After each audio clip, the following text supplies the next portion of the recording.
It is June the 25th, 2021.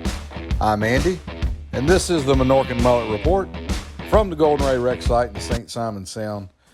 It's been kind of a rough go here.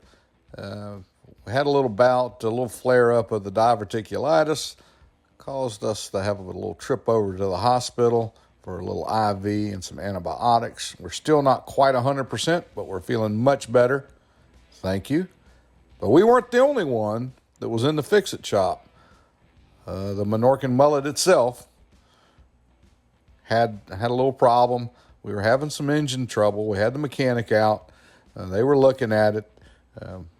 Didn't really see anything going on. The computer didn't say there was any problems there with issues. And then, you get a guy with experience and he'll say, this is a fuel issue. Let's check a line. We found this debris in the check valve of the engine. Got that straightened out. Went back out and the motor started making a big racket. And there we find a hole in the exhaust area of the engine. So we put it in the Minorcan repair shop. And this is kind of what we've come up with as a temporary fix until we can get some parts and hopefully this will get us through a little vacation break we got coming up, and we're going to try to get all that done.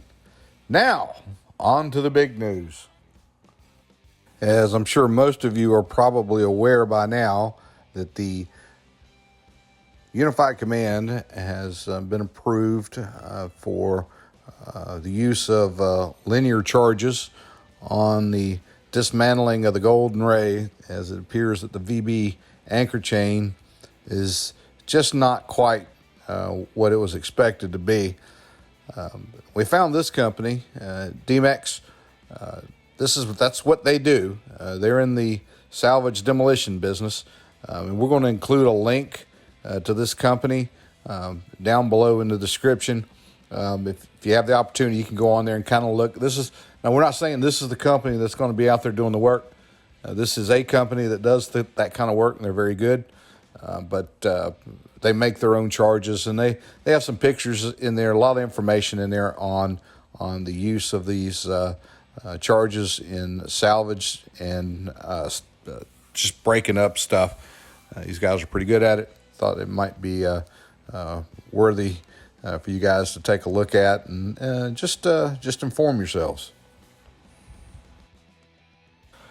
Now, as we got out to the site, we did not see any cutting going on with the chain. The chain was slack. We could see personnel on the structure of the VB. We kind of looked around. We didn't see anyone from our vantage point on the working on those lugs on the Golden Ray. But we're not saying they're not up there, but just from our vantage point, it was kind of tough to see up there, and it was rough today. Video really doesn't do it justice here, but it was a bit choppy out. And again, we're still not quite 100%. The boat ride was a little uncomfortable for us, but we just felt we had to get out and take a look, see what was going on. With the news coming up that that they have been approved for the charges. That's going to be interesting to see how it's implemented.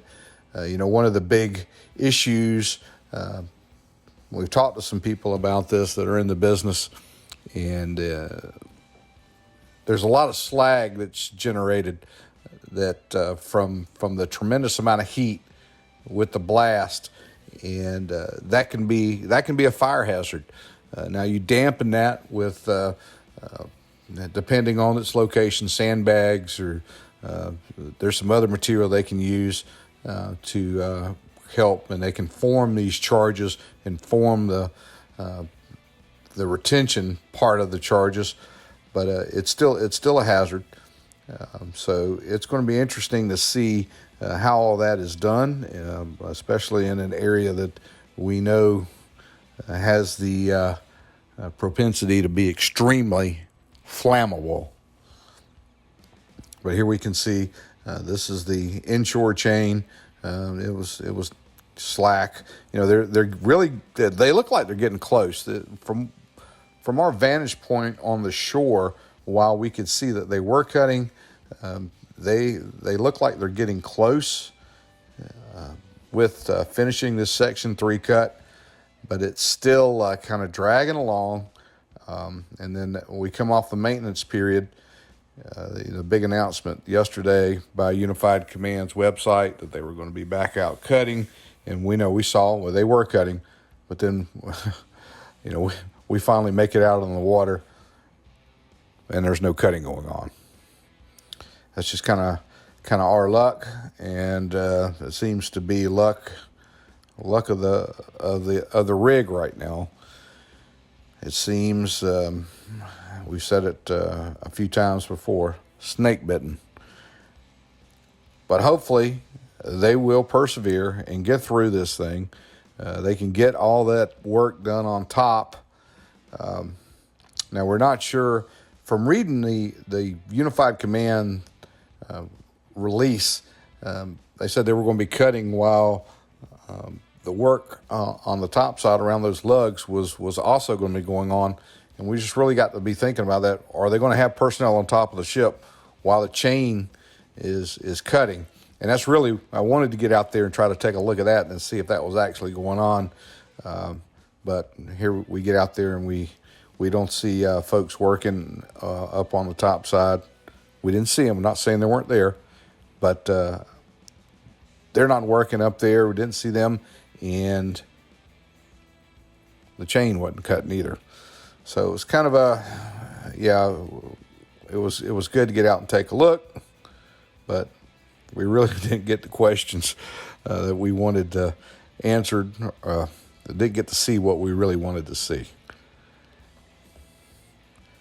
With that said, a lot of activity around the ship. They're moving a lot of personnel boats around. While we were out there, we could see crew boats running back and forth. So, a lot. There is a lot of activity going on around the site, and hopefully we're heading in the right direction. We shall see. Now, I keep thinking about these charges. I'm a little bit excited and skeptical all at the same time. I'm kind of rolled all into one big ball here about how this is going to go down. Just wondering, how it's going to go down. Will the VB stay attached? Is there the possibility that something could fly off and go through a control room window and tear up the system that works the VB? I got so many questions. I just wanted to, I'm very anxious to see how all this goes down. I'm sure you guys do. Most of you guys that have been with us here watching the channel and watching the dismantling of the Golden Ray, I'm sure we're all kind of thinking along the same lines. It is a fascinating process, but there is some technical parts of it that we don't understand, and it makes us just go, huh. And we'll leave it at that. But yeah, here we got some shots up there around those lug areas. We see that equipment is still up there, so we're assuming that stuff is still that work is still going on because that equipment is still up there. We actually kind of think that's going to be going on for a while. Really don't know what the timetable is or projected completion date for the project of the steel renewing that's taking place around those lugs and on those lugs that were damaged from that fire back on May the 14th. The environmental boats were out. They had the little fleet, little 4 boats out today, still out working. We see a little bit of stuff on the water when we were out, but again, it was real rough, and sometimes that stuff's kind of hard to pick up on a rough day. But they were out there. Well, hey, it's good to be back with you guys. Thanks for your patience and kind of understanding. We're going to try to bring you a few more reports before we're out for the 4th of July holiday. Hey, if you haven't done it yet, click on that subscribe button. Send us some comments. And most of all, we want you guys to stay safe out there.